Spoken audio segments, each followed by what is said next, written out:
जादुई लहंगा। एक गांव में पिंकी और सुरभि नाम की दो लड़कियां रहती थीं। दोनों ही बहुत पक्की सहेली थीं। वो जहाँ भी जाती एक साथ जाया करती थीं। एक दिन तभी पिंकी कहती है, सुरभि चलो हम ना कहीं घूम कर आते हैं। बहुत दिन हो गए हम कहीं घूमने नहीं गए। हाँ हाँ ठीक है चलो, मगर हम गांव में ही घूमेंगे, ज्यादा दूर नहीं जाएंगे और अंधेरा होने से पहले ना वापस आ जाएंगे।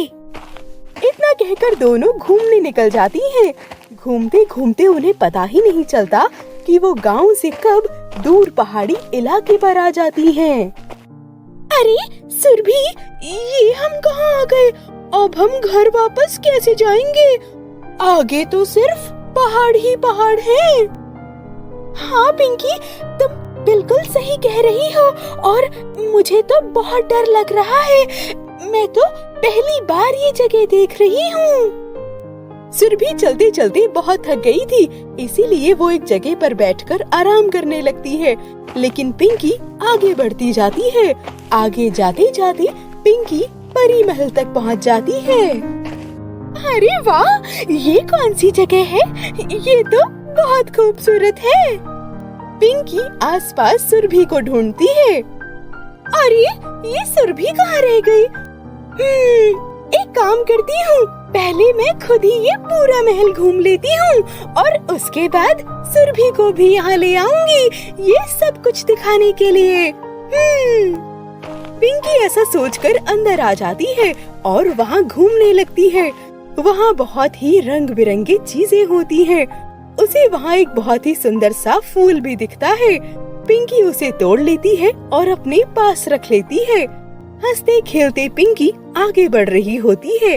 तभी उसके सामने एक बहुत डरावनी सी परी आ जाती है और पिंकी उसे देखकर बहुत डर जाती है। अरे ये तो बहुत डरावनी परी है, ये कहाँ से आ गई? आज तक तो मैंने सिर्फ खूबसूरत परियों के बारे में ही सुना था। ए लड़की, चुप हो जा और चल मेरे साथ। डरावनी परी पिंकी को उठा लेती है और उसे अपने साथ ले जाती है। मुझे छोड़ दो, मैंने तो कुछ भी नहीं किया, मुझे जाने दो। तुम अब कहीं नहीं जा सकती। हमारी मर्जी के बिना जो भी यहाँ आएगा वो हमसे बच नहीं पाएगा। ऐसा सुनकर पिंकी जोर जोर से रोने लगती है। इधर सुरभि की आंख लग गई थी। वो जब उठती है तो पिंकी को आसपास ढूंढती है, लेकिन पिंकी तो वहाँ पर होती ही नहीं है। अरे ये पिंकी कहाँ चली गई? पिंकी, कहाँ हो तुम?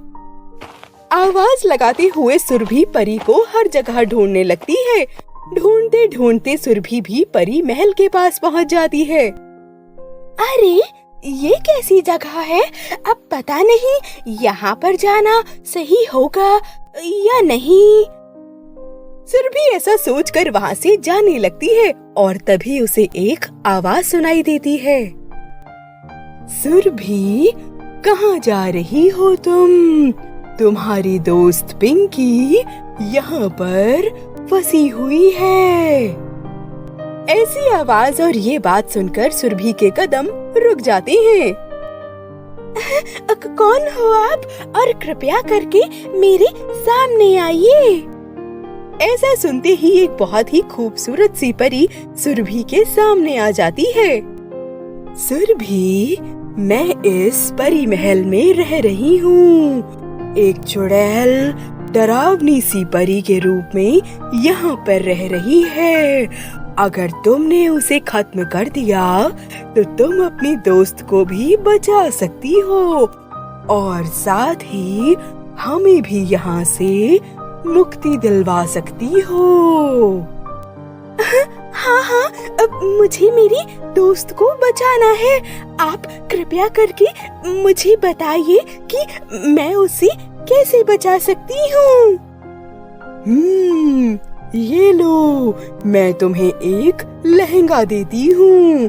तुम इसे पहनकर उस चुड़ैल के सामने जाना और उस लहंगे को देखते ही उस चुड़ैल का अंत हो जाएगा। सुरभि लहंगे को पहन लेती है और लहंगा पहनते ही सुरभि हवा में उड़ने लगती है। हवा में उड़ती हुई वो पिंकी के पास आ रही होती है। चुड़ैल ये देखकर सुरभि को पकड़ने जा रही होती है। तभी उसकी नजर लहंगे पर पड़ती है और लहंगे को देखते ही उस लहंगे से आग निकलने लगती है और चुड़ैल की ओर जाती है, जिससे चुड़ैल जलकर खत्म हो जाती है। पिंकी, तुम ठीक तो हो ना? सुरभि पिंकी को वहाँ से छुड़वाती है और अपने साथ उसे बाहर ले आती है। परी वहीं बाहर खड़ी होती है। सुरभि, तुम तो बहुत ही बहादुर लड़की हो। तुमने तो उस चुड़ैल को खत्म कर दिया।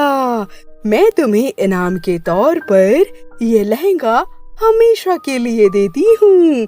इस लहंगे को पहनकर तुम जो भी मांगोगी तुम्हें मिल जाएगा और कोई भी तुम्हारा बुरा नहीं कर पाएगा।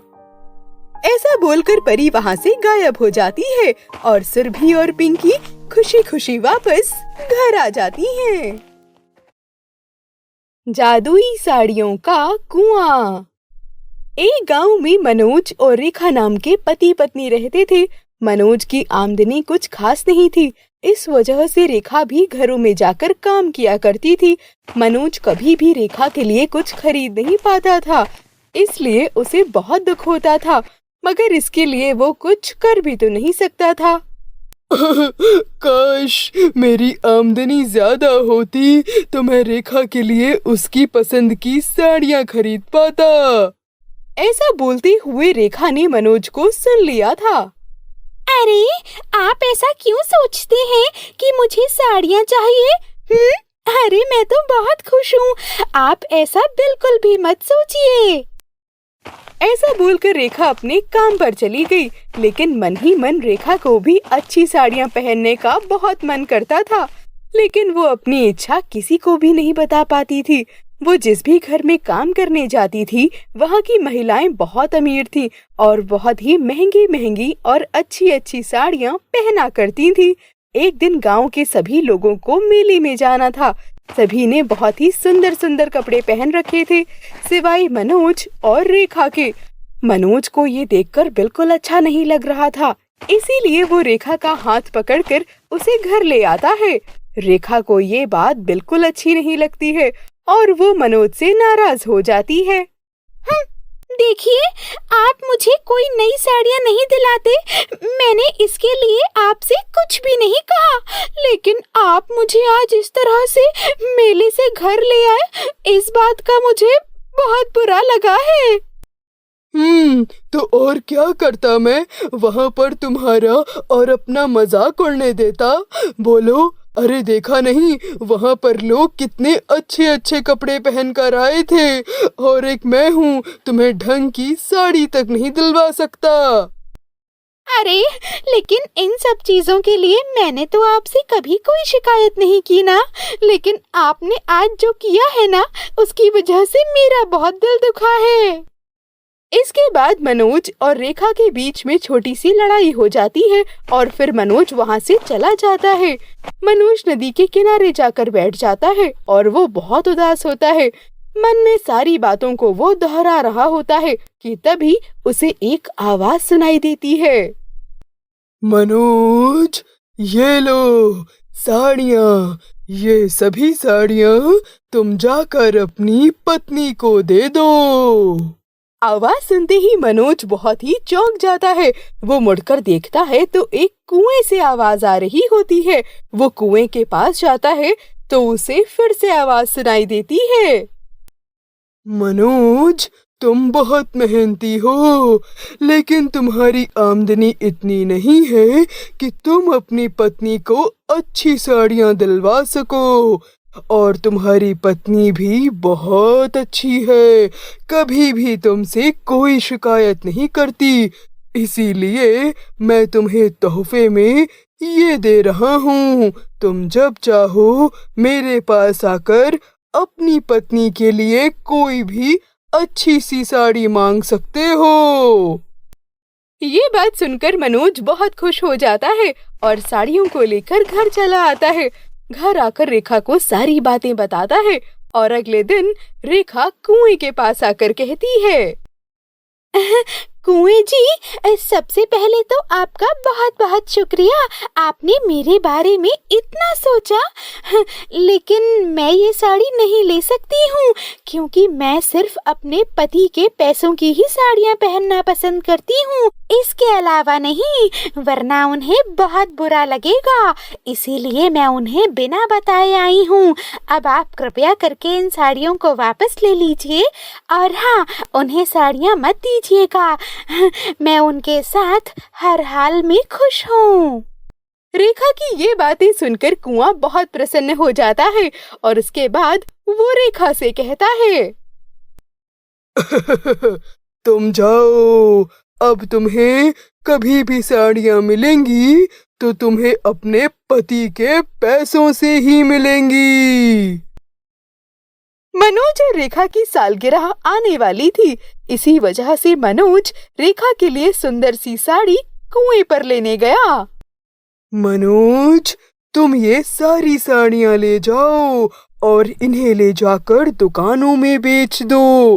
बाकी सारी साड़ियों से सबसे ज्यादा महंगी यही साड़ियाँ बिकेंगी। ऐसा सुनकर मनोज बहुत खुश हो जाता है और दुकान में जाकर उन साड़ियों को बेच देता है। उसे सच में बहुत मुनाफा होता है। ऐसे ही लगातार 1 सप्ताह तक साड़ियाँ वो बेचता रहता है और उसके पास ढेर सारा पैसा जमा हो जाता है। और इसके बाद वो अपनी सालगिरह पर अपने पैसों से ही रेखा के लिए एक बहुत ही सुंदर सी साड़ी खरीदता है। रेखा, देखो, ये साड़ी मैं तुम्हारे लिए अपनी कमाई के पैसे से लेकर आया हूँ। मैं मानता हूँ कि इसमें थोड़ा सा कुएं का भी सहयोग है, लेकिन मैंने उन सभी साड़ियों को बेचकर जो भी पैसे कमाए तुम्हारे लिए उसी से ये साड़ी लेकर आया हूँ। अब तो तुम इसे ले सकती हो ना? रेखा खुशी खुशी उस साड़ी को ले लेती है। उसके बाद जितने पैसे अनुज के पास जमा हुए थे उससे मनोज अपना एक अच्छा सा बिजनेस शुरू कर देता है और फिर पैसे कमाने लगता है। और कभी कभी उसे मौका मिलता है तो वो कुएं के पास जाकर उसका शुक्रिया अदा करता है और कुआं भी बदले में खुशी खुशी में उसे साड़ियाँ दे दिया करता था।